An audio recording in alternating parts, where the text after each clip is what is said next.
Sometimes it's impossible to get rid of unwanted guests. Has a vampire invited herself to dinner? There's one way to find out. They say a witch's spirit lives in this cave. Won't get away. But it might be safer not to go searching. Is this an ordinary covered bridge? Or the way to the next world? The time has come to welcome the night visitors to Truth or Scare.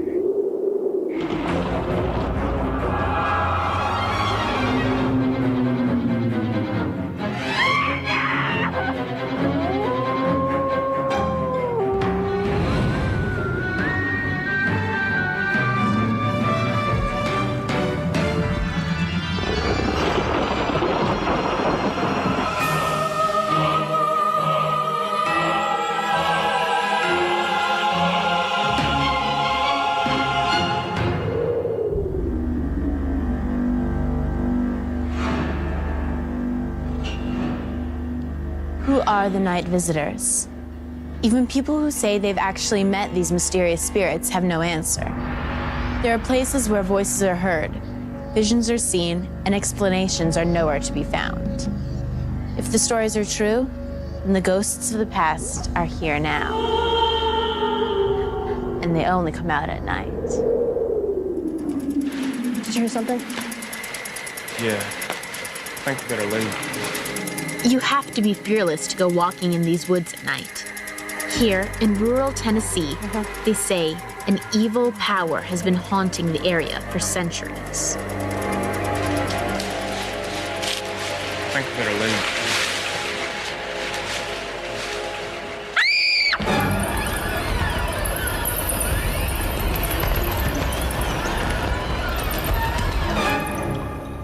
Welcome to the Bell Witch Cave.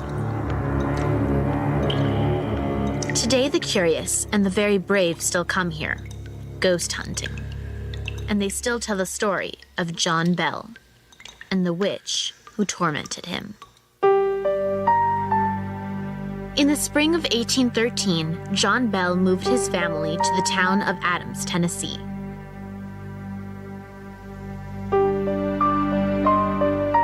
John and his wife Lucy and their kids, Richard, Drury, and Betsy, got settled into their new home. For the first few months, their lives were pretty peaceful. But soon, that peace was shattered. A mysterious presence entered their lives that no one can explain to this day. They heard sounds and felt tremors on their property, like an earthquake, but it was only happening around the Bells' home. The noises were terrifying. Weeks went by. Outside the house, the noises were getting louder. Then, one night, the horror moved inside. Richard Bell wrote about it in his diary. A noise commenced in our room, like a rat gnawing vigorously on the bedpost. There was no such thing as sleep to be thought of, until the noise ceased, which was usually about 3 o'clock in the morning. Richard Bell. These people that were witnessing this event, they were not crazy, they were not strange, they were very ordinary people for the time, and what happened to them was not ordinary. Whatever it was tormenting the Bells, it turned violent.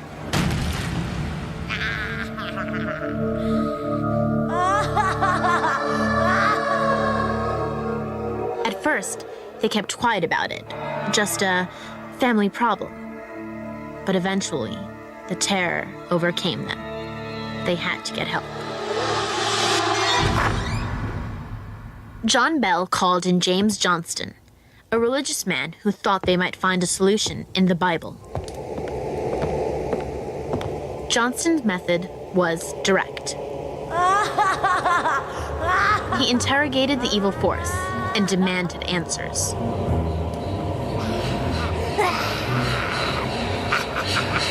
The nightmare was only beginning. Apparently, she had been disturbed. The reports say she was heard throughout the house, laughing, and taunting.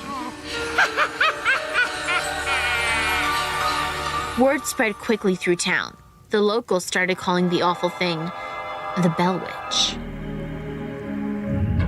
We'll never know why the witch, or whatever it was, hated John Bell so much.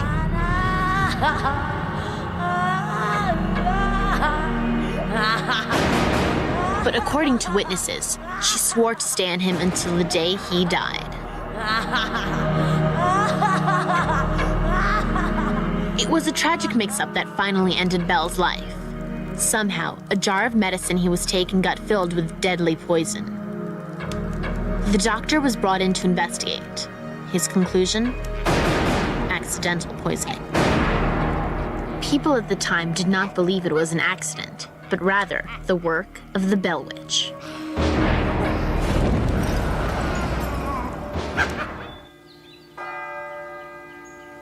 It was said the witch haunted John Bell to his grave.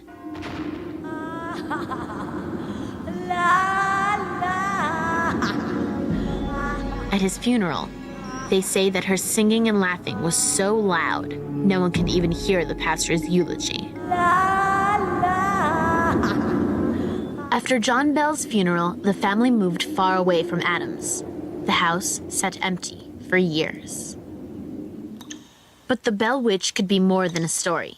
Some say that she's a part of the land, a spirit that has been here forever, and still is. Somewhere underground. 10 years ago, Chris Kirby and her husband bought the old Bell Cave. Some say they got more than they bargained for. I've heard some things in there that really you shouldn't be hearing in a cave. I've heard growling sounds in there. I've heard what sounded like a scream. I know it's hard to believe, but until you've witnessed it yourself, I know there's something there, but I just don't know what it is. There's still something that exists here today that I can't explain, nor can anyone else. The memory of these strange events will live on, although we may never know the truth.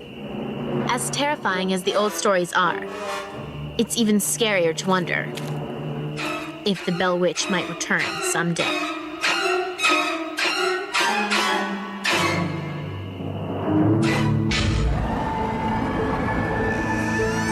What happens when the dead won't rest in peace?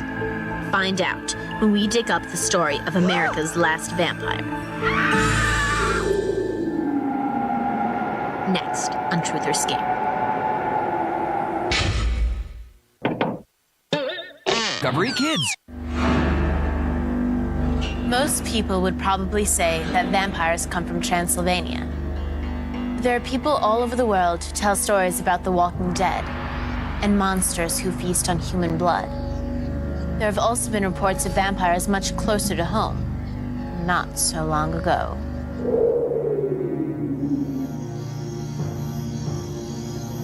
In the late 1800s, Rhode Island was known as a center of weird, supernatural activity. Believers felt the presence of restless, hungry souls. And a certain type of deadly American vampire was on the loose.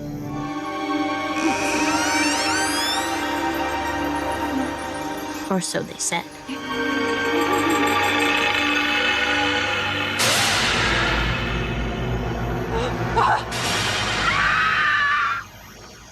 It was the late 1800s, and death was stalking New England. A mysterious epidemic was killing thousands of people. No one had a clue where it came from. Some called it consumption. Others named it the White Plague. In small remote villages like Exeter, the disease spread like wildfire, passing from one family to another.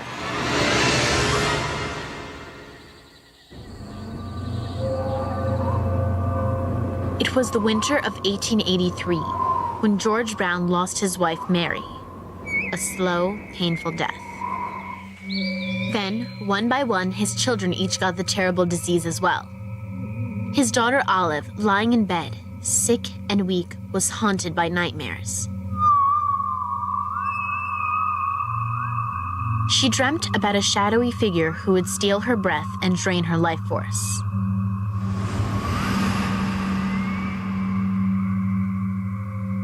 George's son Edwin was next. He also suffered from more than the illness.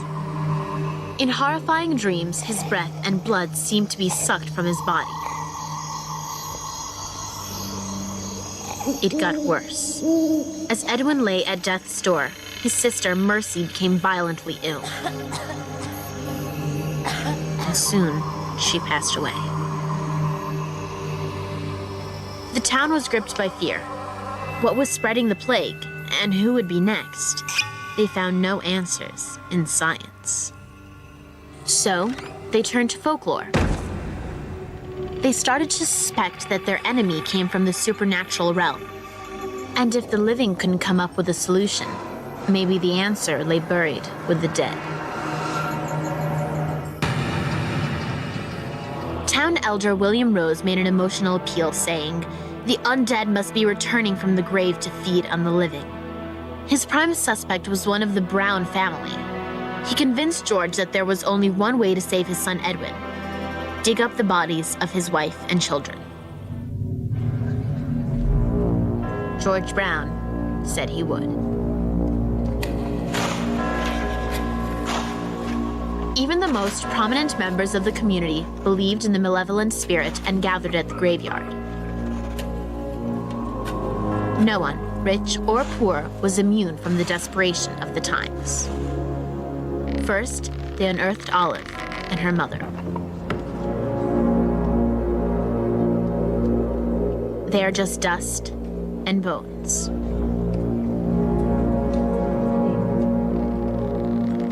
Mercy was next. The men pulled her coffin from the ground. What they saw was too shocking for words. The truth was now clear to the townspeople. Mercy was the vampire who had been stalking their nightmares and dwindling their numbers. According to their beliefs, her heart had to be removed and cremated. Otherwise, she would continue to claim even more lives. The task of performing the ritual fell to Dr. Harold Metcalf. The townspeople hoped that this act would not only stop the vampire from returning, but help save the sick as well. Desperate to save their friends and loved ones, they made a potion with the ashes and gave it to Edwin. It didn't work. Less than a week later, he passed away.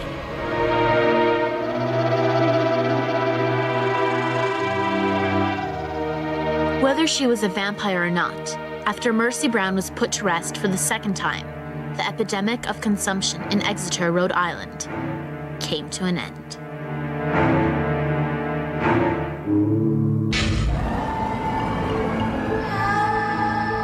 Coming up next, this mysterious covered bridge seems to span the waters of time.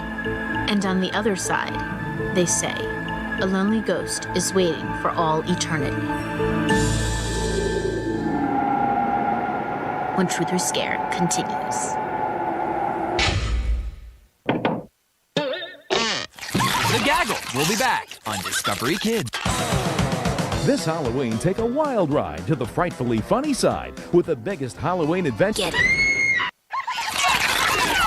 The Gaggle is back on Discovery Kids. It is said that the night visitors come in different shapes and for different reasons.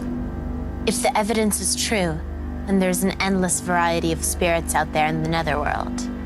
Like this young woman, forever waiting for a man who never arrives.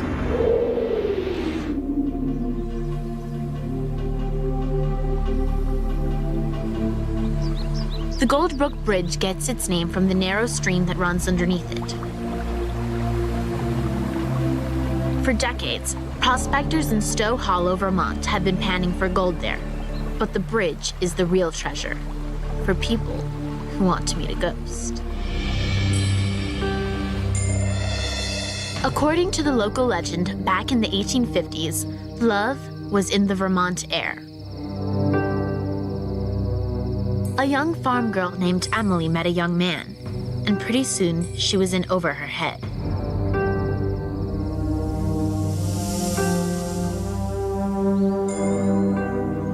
One day, they decided to run away together and get married. "Wait for me here tomorrow," he tells her, "and I promise to take you away forever." So she waited.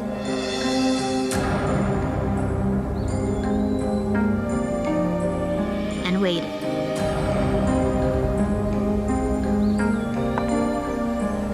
The hours slipped slowly away, but still no sign of her boyfriend.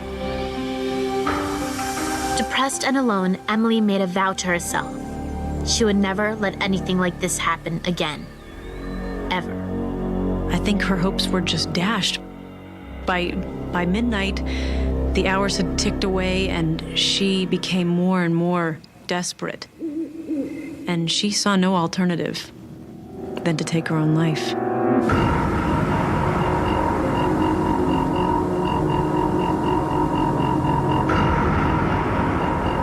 Legend says that she was taken to the village cemetery, but after a century and a half, some people believe her spirit may be somewhere else.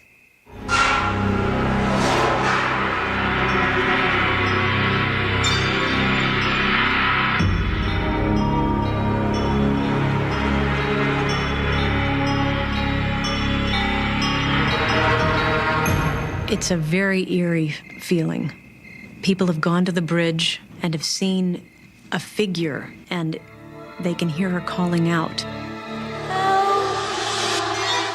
Help me. Today, the locals know it as Emily's Bridge.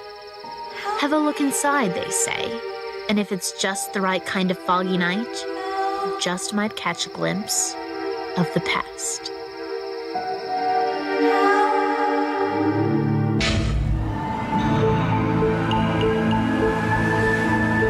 Coming next, on this windswept cliff, a medieval castle is home to mysteries from the past.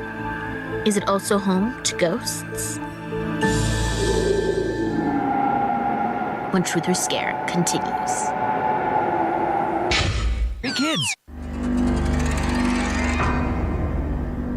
Imagine living in your own castle.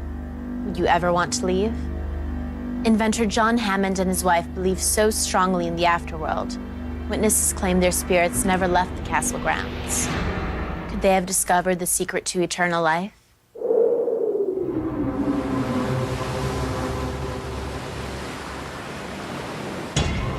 Here on the coast of Cape Ann, Massachusetts, this building is hiding bizarre secrets. On the outside, it looks like a medieval fortress. But there are no knights or crusaders here. The spirit of John Hayes Hammond, they say, could be found anywhere in his castle. He's been called everything from a gifted inventor to a mad scientist. His castle walls kept the world out, and his secrets safe. Hammond was a strong believer in reincarnation. In some experiments, he tried to unlock the secrets of life and death. Over 30 years after his death, it looks like he's not going anywhere. In 1926, Hammond built this seaside fortress as a safe haven for himself and his new wife, Irene. This was a strange wedding present, but then again, Hammond was a very strange man. Inside, everywhere you look, are strange relics of the past. Some say they make this the most haunted castle in the United States. The artifacts that the Hammonds brought back from their travels fill the house with a strange presence. The caretaker, Richard Gordon, has witnessed strange things himself. You see shadows and images in the building. Noises, whisperings. Hammond may not be the only spirit who likes it here. Hammond's wife was also a believer in the spirit world. She died several years before he did. Once she was gone, the mysterious sightings increased dramatically. They have heard the voice of a woman in a room. They have seen a woman go from one room to another room and then have summoned the maintenance people to go into that room to see who that was, and there was nobody there. How do you really explain it? Unless you had an experience like this, how do you explain it? There are those who believe Hammond himself still walks these halls. The mysterious sightings hint at something we don't quite understand. John Hayes Hammond seemed determined to solve the mysteries of the supernatural. How well did he succeed? We may never know. At least, not in this world. So, who are the night visitors? The inventions of superstition? Or forces beyond our understanding? Whoever, or whatever they are. Many people say they are intent on making contact. It seems like they might have something to tell us. Or maybe they're looking for answers themselves.